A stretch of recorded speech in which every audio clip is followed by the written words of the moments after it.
continuación, como les comentaba en un principio, a hablar de la importancia de lo emocional al momento de ser despedidos. Vamos a tomar contacto entonces justamente con Camilo Aguilera, quien es psicólogo y que hoy día está con nosotros para plantearnos, ¿cierto?, ciertas recomendaciones a la hora de ser despedidos. ¿Cómo estás, Camilo? Es un placer que hoy día puedas estar en esta conexión con nosotros. Hola, Constanza, igualmente, un placer. Primeramente, me gustaría plantearte el cómo logramos hoy día enfrentar de la mejor manera posible el ser despedidos en un contexto de pandemia donde claramente la salud mental está quizás mucho más negativa que años anteriores, ¿verdad? ¿Qué crees tú que es lo que tenemos que hacer? Mira, en el tema del despido cae en la categoría de una pérdida de un proyecto y por ende hay que hacer un duelo. En todas las pérdidas, ya sea de pareja, ya sea de proyectos, ya sea de vínculos, requieren hacer un duelo. ¿Y qué significa esto? Que tengo que yo asumir que esto falló, que mi proyecto falló, que se rompió y que tengo que empezar de nuevo, tengo que empezar a hacer otra cosa, pero antes de empezar a hacer otra cosa o ponerme a buscar quizás otros trabajos, al menos darme una hora, un día en sentir la tristeza de que este duelo falló y de que lamentablemente no funcionaron las cosas como yo quería que funcionaran, porque es muy peligroso si yo me pongo a reprimir. Ahí está el peligro, cuando yo me reprimo esa tristeza del fracaso. ¿A qué nos referimos con esta represión? Que claramente no es positiva entonces para, por ejemplo, comenzar una etapa de duelo o de aceptación. Claro, la represión tiene que ver con un mecanismo psicológico en donde yo empiezo a sentir una emoción, va saliendo así para arriba. Y la encapsulamos. Como que la encapsulamos. Más que encapsularla, va saliendo y yo le pongo un mecanismo de defensa. Ya. Me puedo decir, no, voy a encontrar un trabajo mejor. No, pero tengo este otro trabajo. No, pero la verdad es que hay que tirar para arriba nomás. Ese es mi mecanismo de defensa para yo reprimir quizás mi tristeza de haber fallado en algo. Ya. Y esto que vemos acá, esta fuerza que se crea es angustia. La angustia se siente como una presión, una tensión en el cuerpo. Claro. Y eso a la larga puede ser muy negativo. A ver, igual la gente tiende a pensar que eso es quizá positivizar lo tan negativo que nos ocurrió, ¿no? Esto de que digamos, ya, pero no importa, tengo esto otro, o voy a encontrar algo mejor. Eso es una represión, pero finalmente es más positivo que negativo. Mira, ahí ¿termina siendo más negativo? Porque podría ser ambas cosas. Claro. Podría que en un mismo discurso una persona dice voy a encontrar algo mejor y lo esté haciendo desde un proceso de duelo ya realizado. Claro. En donde ya vivió su tristeza, ya vivió el proceso y ya dice sí, pero tengo más caminos para recorrer. Pero no saltarse las etapas entonces, o sea, es necesario primero vivir un duelo, reconocer lo que ocurre, sentir pena, atrevernos a sentir pena, no ahogar esta pena quizás con esta represión, decir no importa, voy a dar vuelta a la página, o sea, vivir el camino, el paso a paso, ¿no? Claro, yo conozco, bueno, en mi estudio una vez me tocó ver dos personas que habían sido despedidas de una forma bastante similar. ¿Ya? Hombres adultos de 40, 50 años. Y uno con el finiquito se creó un proyecto como un emprendimiento y empezó a ganar mucho más, le empezó a ir mucho mejor y le fue muy bien. ¿Ya? Y el segundo, al ser despedido con el mismo finiquito, al ver que ya no era útil, que ya no sabía cómo poder encontrar otro trabajo, pasan un par de meses y se suicida. Dos personas que pasan la misma situación, pero que la procesan de forma distinta. ¿Cómo fue el proceso de una y de otra, Camilo? ¿Cómo sentiste el proceso de una y de otra? Pues sí, bueno, el proceso de la primera hace el duelo, ya, fracaso, ya, esta es mi realidad, esto es lo que tengo, y desde ahí me pongo a ver qué otras posibilidades tengo. Claro. Pero la segunda no asume el fracaso. Ya. no asume que ya fue despedido, que tiene su finiquito, que tiene esta realidad, no lo puede asumir y por eso termina suicidándose, porque prefiere morir antes que asumir esta realidad, que es dolorosa. Es doloroso asumirlo. La angustia, eso que te mostré así como gráficamente, es dolorosa a la larga. Entonces uno prefiere terminar. Claro. ¿Qué herramientas podríamos nosotros adquirir para desarrollar en un periodo post-despido? Yo creo que una de las principales herramientas acá es las redes de apoyo, en donde pueda expresar lo que siento frente al despido. Muchas veces la gente ya hay casos que la gente es despedida y está contenta, porque querían irse de todas maneras y le dan un finiquito de más y están contentos.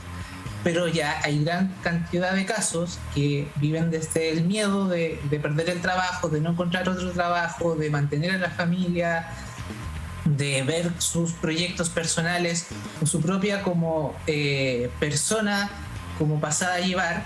Y ahí es importante las redes de apoyo, o sea, hablar sobre cómo me siento respecto al despido, si me siento triste, si me siento confundido, si me siento choqueado, hablarlo con quien sea que yo tenga adelante. Claro. Ese es como el primer paso. Eso también yo quería comentártelo. La labor que cumple la familia cuando ocurre un episodio como este, que es más común de lo que creemos, yo creo.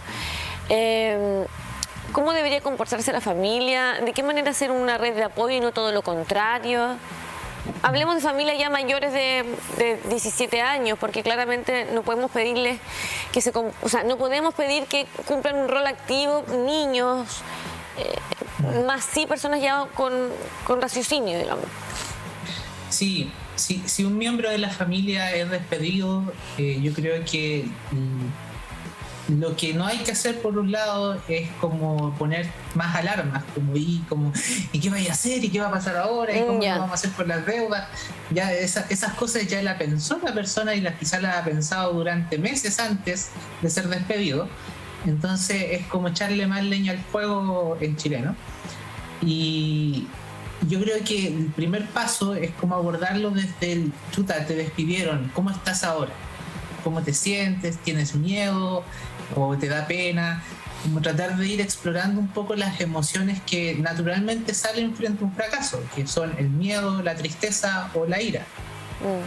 Yo creo que eso es lo más útil y ojalá que no es tan fácil como quizás llegar y hacerlo. Igual es algo que tiene que tener un ejercicio en el grupo familiar o hablar de lo que uno siente.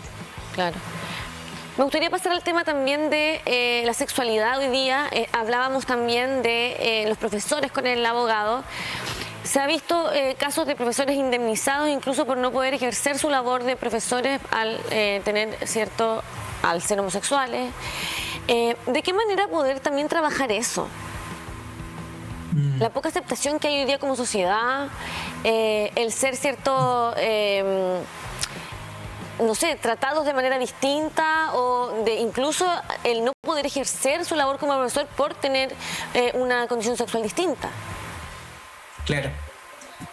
Claro, yo creo que ahí están chocando claramente algunas ideologías frente a colegios quizás con ciertas enseñanzas en específicas que quizás pueden ser bastante rígidas en el tema de género, en donde no se ve como que enseñarle esto a los niños es algo malo. Entonces mostrar un modelo de una persona homosexual o transexual sería negativo para el colegio y para los niños, y sobre todo si es un profe.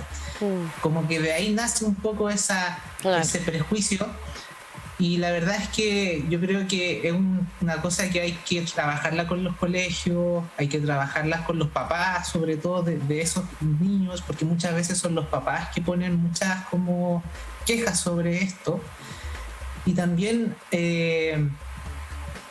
discutirlo a nivel como político-social, o sea, si para nosotros el tema del género es algo que queremos aceptar de nivel como país, tenemos que también empezar a implementarlo en las instituciones. Y una de las instituciones más importantes es las instituciones educacionales. Es lo esencial, o sea, ahí se forma la gente, ahí se forman los niños y los jóvenes. ¿Cómo enfrentar también hoy día? Hablábamos también, como te comentaba, de los profesores y de la importancia que es hoy día comenzar un proceso de presencialidad, ¿cierto? Mucho más normal que los últimos meses, ¿cierto?, del 2021. ¿Cómo sientes tú que los profesores deberían hoy día enfrentar de mejor manera el comenzar el retorno a clases? Claro. Sí, mira, claro, el año que pasó recién fue bastante como de empezar de a poquito a lo presencial, presencial online, había como esa mezcla, pero ahora se solicitó que se empezara completamente presencial en muchos colegios, establecimientos, y justamente ahí yo creo que sí, los profes va a haber que existir una adaptación, pero yo creo que va más allá de lo presencial o no, sino que ya esto es algo histórico con los profesores en el tema de que están sobrecargados eternamente. O sea, durante el año que pasó se les llenó también de capacitaciones, además para trabajar online, para implementos de herramientas online, también lo que sucedió este año en los establecimientos educacionales y que no se ha visto mucho, se ha invisibilizado, es la gran cantidad de crisis en salud mental de los alumnos y de los profes. Exacto. Por el tema de la pandemia, o sea, ahí los profes han tenido que ser como la primera contención de los alumnos, en donde hay lugares en que todos los días había crisis de pánico, crisis ansiosas, crisis depresivas de algún alumno. O sea, era algo, una bomba que detonó. El tema de... Entonces yo creo que ahí... ¿Sí? Dímelo. Claro, ahí tú das en el punto también. ¿Cómo saber llevar a cabo el proceso de apoyo a tantos alumnos que vuelven a esta normalidad? ¿Cómo como profesores ser este pilar fundamental para tantos niños que les toca enfrentarse a esta realidad que ya hace tiempo ya no formaba parte de lo cotidiano? Yo creo que ahí ellos no les corresponde ser el pilar de los niños, porque ya tienen mucho que hacer. O sea, claro, ya el tema del currículum, ya el tema de preparar las clases, ya el tema de apoyar a los niños. Lo terminan siendo igual, sí, lo terminan siendo igual. Sí, por eso yo creo que ahí las políticas educacionales tienen que ir a profesionales de refuerzo, o sea, equipos de psicológicos, trabajadores sociales, otras cosas que puedan apoyar en el tema netamente de salud mental, no del tema de integración, sino salud mental. Hay crisis ansiosas, crisis depresivas. Ser como la primera capa en donde lleguen los niños y el profe no tenga que tratar con esto, o no tenga que tratarlo de forma tan profunda, claramente, porque es demasiado para un profe, es demasiado para cualquier ser humano, o sea, no solo para los profes. Y volviendo al tema de los despidos, te quería preguntar también qué tan importante es tener otros objetivos de vida, que no sean solamente, digamos, el trabajo donde uno está. Hoy día ser como preventivo quizás en nuestra vida y decir, ¿sabes qué? No voy a amarrar mi vida solamente al trabajo, sino que tener otras opciones de cosas que me hagan sentirme satisfechos, ¿no? Sentirme contentos. Claro. Bueno, mi mamá fue profesora y directora de un liceo muchos años y tengo muchos amigos profe y trabajé en un colegio hace poco también. Y la realidad del profesor, del docente, es que no le da el tiempo para hacer otras cosas también. O sea, es el gran problema de que llegan a la casa, llegan a planificar hasta altas horas de la noche. No hay tiempo, pues es así de sencillo. Sí, yo les puedo decir a ellos, sí, hagan otras cosas, tengan hobbies, pero si la realidad es que no tienen el tiempo, la exigencia para ellos es tan alta que no les da el tiempo para hacer otras cosas, es difícil. Sí, yo estoy de acuerdo contigo. Yo creo que es esencial no aferrarse al trabajo, o sea, tener vínculos. Yo creo que eso es lo más importante, ya sea vínculos, hobbies, pero con vínculos, o sea, con grupos, familias, amigos, porque eso ya te da te abre otro horizonte. Otro mundo, ya, claro. Y tu vida no es solamente rendir. Camilo, ¿y algún mensaje final para aquellas personas que han sido despedidas hace poco y que quizá necesitan una palabra de aliento o de apoyo? Sí, mira, es verdad, esta es la época donde empiezan los despidos de los profes y muchas veces son muy repentinos. Me imagino solamente decirles que está bien sentirse en shock. Claro, y no solamente de los profes, yo creo que hay mucha gente hoy día que está pasando por esta realidad. Sí, y se te ve el año entero de cómo vaya a sobrevivir el 2022. Permítete estar en shock, permítete estar confuso, permítete sentirte con miedo y busca contención. Pero ya va a pasar, si te lo permites, va a pasar y vas a encontrar un camino, pero tienes que permitírtelo. Si empiezas a reprimir, no se va a ir nunca la sensación angustiosa. Ese es el consejo que les doy principalmente. Camilo, un gusto que de verdad hayas podido darnos estas palabras de aliento para muchas personas que ya están pasando por esta realidad. Se nos hace muy positivo que puedas estar hoy día con nosotros en este espacio para poder psicológicamente hablar sobre estos temas que muchas veces no se hablan y, como dices tú, se reprimen. Ahí tenemos el Instagram, ¿cierto?, de Camilo Peregrino, para que la gente entonces pueda seguirte y quizás pueda hablar contigo por interno, hacerte las consultas que quizás ellos mismos necesiten de hacerte. Que tengas una muy linda semana y muchas gracias por este contacto. Gracias, que te vaya bien igual a ti.